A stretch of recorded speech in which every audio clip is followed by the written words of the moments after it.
ఈరోజే అత్యంత శక్తివంతమైన వైశాఖ అమావాస్య మరియు శని జయంతి. అతీంద్రియ శక్తులు ఉండే అద్భుతమైన రోజు. ఇది ఎంతో శక్తివంతమైన రోజు. ఈ రోజు వేప చెట్టు మొదట్లో ఈ ఒక్కటి పడేయండి చాలు. 2 నిమిషాల్లో మీ దరిద్రం మొత్తం పోతుంది. వేప చెట్టు మొదట్లో ఇది పడేస్తే మీ జాతకం మారిపోతుంది. మీ జీవితంలో ఉన్నటువంటి సమస్యలన్నీ కూడా తొలగిపోతాయి. ఉద్యోగంలో, వ్యాపారంలో అభివృద్ధి లేదని బాధపడేవారు, జీవితంలో పైకి ఎదగలేకపోతున్నామని అనుకునేవారు అమావాస్య రోజు వేప చెట్టు మొదట్లో ఇది పడేయండి. వేప చెట్టు మన జీవితంలో ఉన్న కష్టాలను తొలగించి సుఖాలను ప్రసాదిస్తుంది. హిందూ మతంలో వేప చెట్టుకు ప్రత్యేక స్థానం ఉంది. ఈ వేప చెట్టును పూజిస్తే దేవతలు, దేవుళ్ళు సంతోషిస్తారని జ్యోతిష శాస్త్రం చెబుతుంది. ఈ వేప చెట్టుపైనే దేవుళ్ళు నివసిస్తారని నమ్ముతారు. అందుకే ఈ చెట్టుకు పూజలు చేస్తూ ఉంటారు. వేప చెట్టును పూజిస్తే మన జీవితంలో బాధలన్నీ కూడా పోతాయని నమ్ముతారు. వేప చెట్టులో 2 దేవతలు కలిసి నివసిస్తూ ఉంటారు. ఒకరు దుర్గామాత, మరొకరు సీతామాత. అందుకే ఈ చెట్టును పవిత్రంగా భావిస్తారు. రోజు పూజ చేస్తారు. వేప చెట్టును పూజించడం వలన మనం సకల బాధల నుండి బయటపడగలుగుతాము.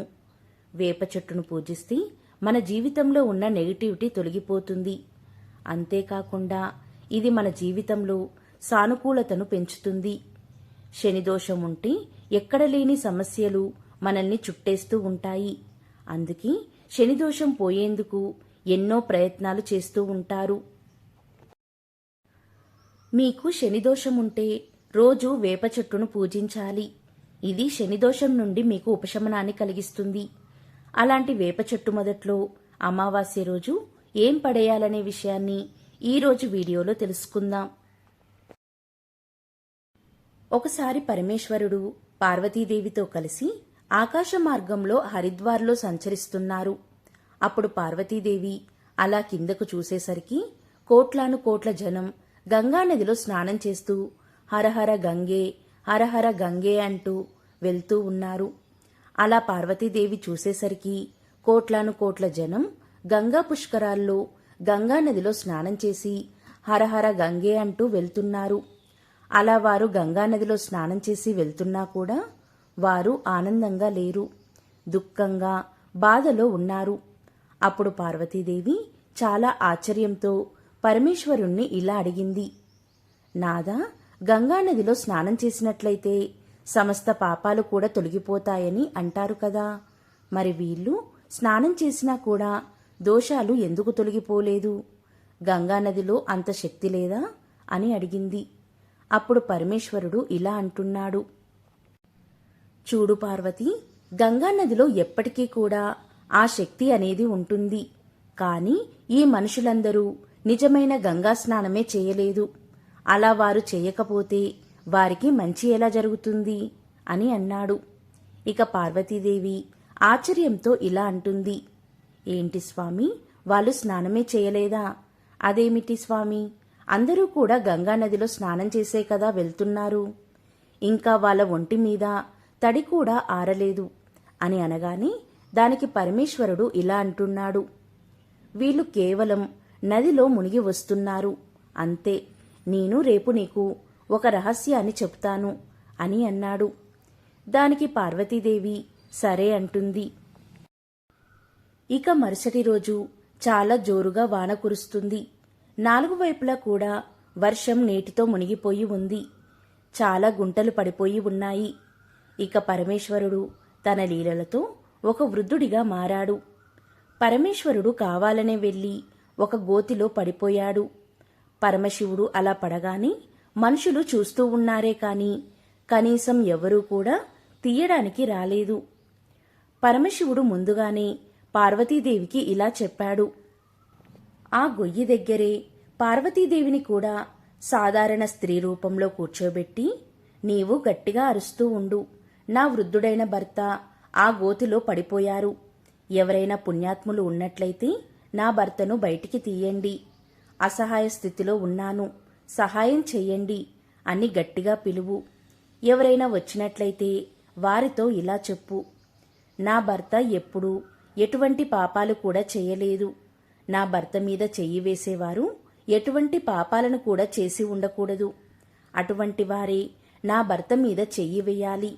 లేదంటే ఎవరైతే నా భర్త మీద చెయ్యి వేస్తారో వారు భస్మమైపోతారు అని చెప్పాడు.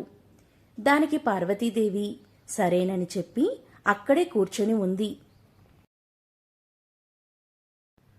పార్వతీదేవి అక్కడే కూర్చుని పరమేశ్వరుడు చెప్పిన విధంగా గంగానదిలోకి వెళ్లేవారికి వచ్చేవారికి పరమేశ్వరుడు చెప్పిన మాటలే చెప్తూ ఉంది. గంగానదిలో స్నానం చేసి గుంపులు గుంపులుగా జనం వస్తున్నారు.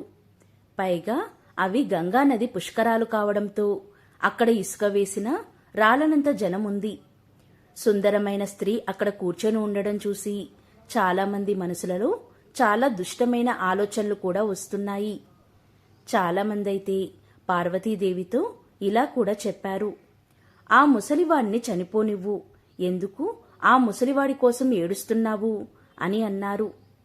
ఇంతలో ఒక అతను అక్కడికి వచ్చి, ఏమిటి, నీ భర్తను బయటికి తీయాలా అని అన్నాడు. అవును అని చెప్పేసరికి అతను ఆ ముసలివాణ్ణి ముట్టుకోబోయేసరికి పార్వతీదేవి ఇలా అంటుంది, చూడండి, మీరు జీవితంలో ఎటువంటి పాపం చేయకుండా ఉంటేనే వారిని ముట్టుకోండి. ఒకవేళ పాపం చేసి నా భర్తను ముట్టుకుంటే భస్మం అవుతారు అని అనగానే ఆ వ్యక్తి భయపడి ఎందుకొచ్చిన తిప్పలులే అని అక్కడి నుండి వెళ్ళిపోయాడు. ఇక అక్కడికి వచ్చిన వారందరూ కూడా గంగలో స్నానం చేసినా కూడా నమ్మకం లేక ఎక్కడ భస్మమైపోతామో అని ఎవరూ ఆ ముసలివాణ్ణి ముట్టుకోకుండా అలా వెళ్ళిపోతూ ఉన్నారు. లక్షల కోట్ల జనం వస్తున్నా కూడా పక్కగా వెళ్తున్నారే కాని తీసే ప్రయత్నం మాత్రం ఎవరూ చేయడం లేదు. అలా గంగలో మునిగి అలా పక్కగా వెళ్తున్నారు. అలా సాయంత్రం అయిపోయింది. అప్పుడు పరమశివుడు పార్వతీదేవితో ఇలా అంటున్నాడు, ఇన్ని కోట్లాది మంది జనం గంగలో మునుగుతున్నారు. ఎవరైనా స్వచ్ఛమైన మనసుతో గంగలో స్నానం చేయడానికి వచ్చారా అని అన్నాడు. అలా అంటూ ఉండగా ఒక వేశ్య అప్పుడే గంగలో మునిగి అలా వస్తూ ఆ దృశ్యాన్ని చూసి అక్కడికి వచ్చి బాధపడి, నీ భర్తను నేను లేపుతాను అని ముట్టుకోబోతూ ఉంటే పార్వతీదేవి ఇలా అంటుంది,